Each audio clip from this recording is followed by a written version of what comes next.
Hello again and welcome. This is Robert Schein, Managing Director and Partner of Blanke Schein Wealth Management. Thank you for joining us. This is June 22nd of 2021. Several headlines we're going to discuss and what we're paying attention to here at Blanke Schein Wealth Management. So you should be too. Thanks for watching. So let's update ourselves on the S&P 500. We also look at charts and technical levels as well as support levels for markets, specifically indices like the NASDAQ, the Dow Jones Industrial Average, and in this case, the S&P 500. And what we've noticed is two key support levels that have developed over the last few months in the trading sessions that we've seen that will actually be sort of our base case key support levels to watch on a go-forward basis for the S&P 500. Currently, as we film this today, trading is for the S&P at about a 42-45 level and bouncing off of the 41.64. If you recall, we had a sell-off all of last week and a big, huge rebound this last Monday. So bringing us back to the 42-45 level. But this bounce, if you will, on the 41.64 level is a key support level for the S&P 500. Previously, we had the 40.57, so 4057 for the S&P, and that was back in May. So why this is important is because our next sort of test, if you will, because markets don't go straight up, they grind their way higher and markets rotate in terms of internal rotation. We're seeing that right now, a shift back to growth over value. Remember, the value was energy as well as financials. Financials had a huge net outflow trade across all the indices on Friday. So it was one of the largest that we've seen in quite some time. That just means that interest rates are moderating in light of, or staying low for longer potentially, in light of what the Federal Reserve basically said and more importantly didn't say last week, which means that it's a rotation to growth, and growth is now the growth stocks are going to start taking over as we see this rotation play out in just a 2-day period of time. Take home point, that's why we have a balanced portfolio for all of our clients. And as one particular sector, let's call it financials, are out of favor, that's where we load up. That's where we add in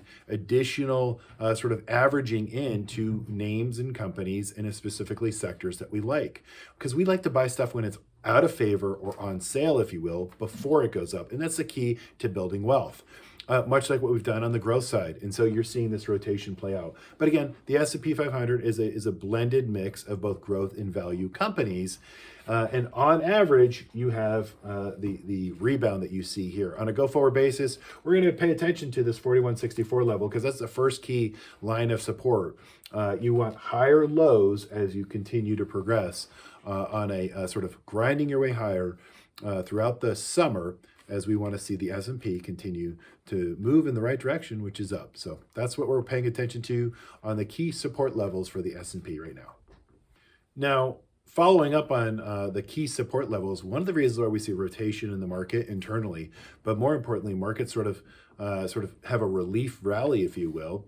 Several cases. One, again, what the Federal Reserve said, and more importantly, what they indicated, lower for longer on interest rates. So they're going to be more accommodative in policy on a go-forward basis. So last week's Fed meeting is now in the past. On a go-forward basis, it's really Congress, right? It's fiscal policy and monetary policy together really move markets. So now, what are the policymakers? What is Washington actually doing right now? Well, as I stated in one of my previous videos, one of my predictions was, and it's playing out as we speak right now, that the longer the debate on what the infrastructure bill looks like, right, the least likelihood, or the more likelihood, if you will, that we're not going to see sort of policy come out of Washington on, let's say, higher taxes, higher corporate taxes, if you will, because they have to get one thing done after another. So they're centeredly focused on infrastructure and trying to gather a bipartisan support.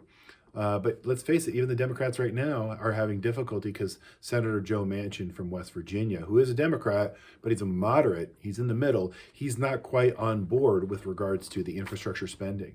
And so the trade-off could be election reform. That's sort of a posturing another vote that and another policy that Democrats are looking at in terms of election reform. And so one could be, if Senator Manchin actually gets a sort of what he's looking for as it relates to one bill, he might be able to compromise on another. And that's how Washington basically makes the sausage, if you will. And we're in the middle of this. But what's more important is that Democrats have full control, and they have the ability to get legislation through. And if they don't get it through bipartisan support, they could always do budget reconciliation, which takes longer.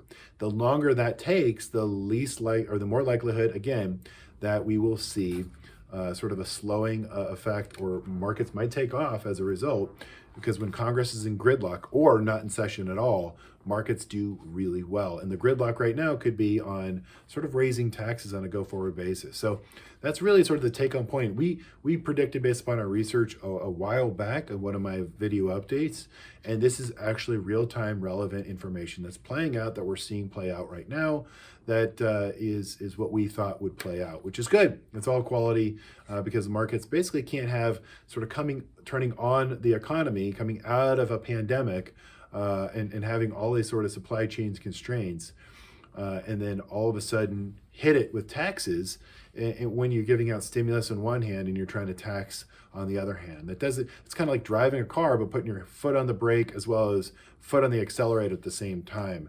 Ultimately, you're going to do damage to the vehicle, and it's not a safe way of driving. But Congress does their own thing, and we're always along for the ride. So however dangerous that may be.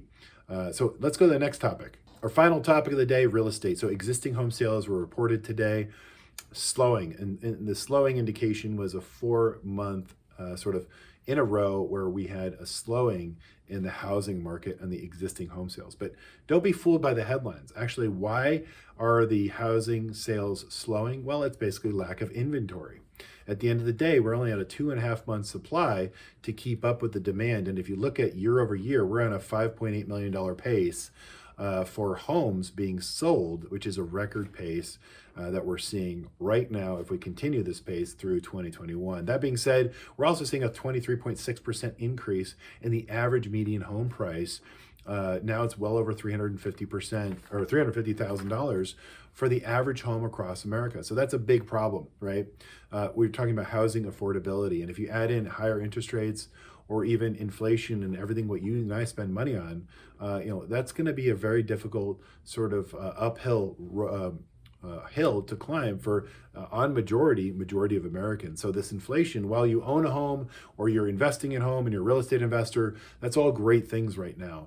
But the middle class of America right now, even though we had a 23% increase, for the most part, most of them are renting, not owning. So that's going to be a big issue on a go-forward basis. And ultimately, what's going to come down to it is wage inflation. Most Americans are not making what they should be to keep up with the cost of living. And one of the greatest cost of living factors is housing, whether you're renting or owning.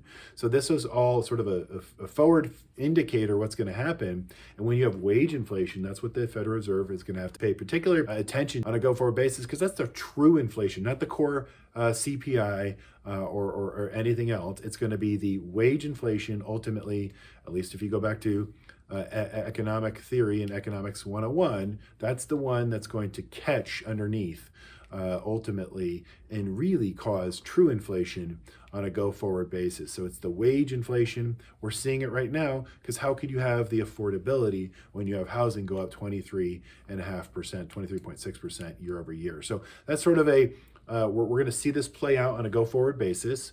We're paying attention to it and reporting it right now, but it'll take some time to work its way into the market itself. One good note on housing is that lumber has actually come down by 35 to 40% of this last month, if you will. So we have a huge commodity sort of pullback and collapse in the commodities market. And why that's important? Well, they were estimating, at least the first 6 months of the year, the rise in lumber prices, because it literally was up about 45% year to date previous to this crash on that, it was adding about $23,000 to every new home being built. So again, inflationary pressures being built in and then absorbed by the marketplace, but not too long, because inflation will catch up in many areas of the economy. And that's where the economy starts slowing or starts sort of changing. But right now we're in a growth mode. Housing is very, very still, accelerating and still being very hot right now. But we're seeing some inflationary pressures underneath, sort of supporting the affordability on a go-forward basis, which is a concern. So what goes up must come down, as we saw labor or lumber prices, and we could see some maybe housing on a go-forward basis as inventory comes online in the fall, sort of moderates everything and sort of maybe equalize the supply and demand. So housing just doesn't go straight up, because that's not the best thing either. So that's our update for today. Thanks for watching and tuning in. Again, like and subscribe and share this with friends and family. And if you know somebody that could benefit from our updates, take care. Have a great day.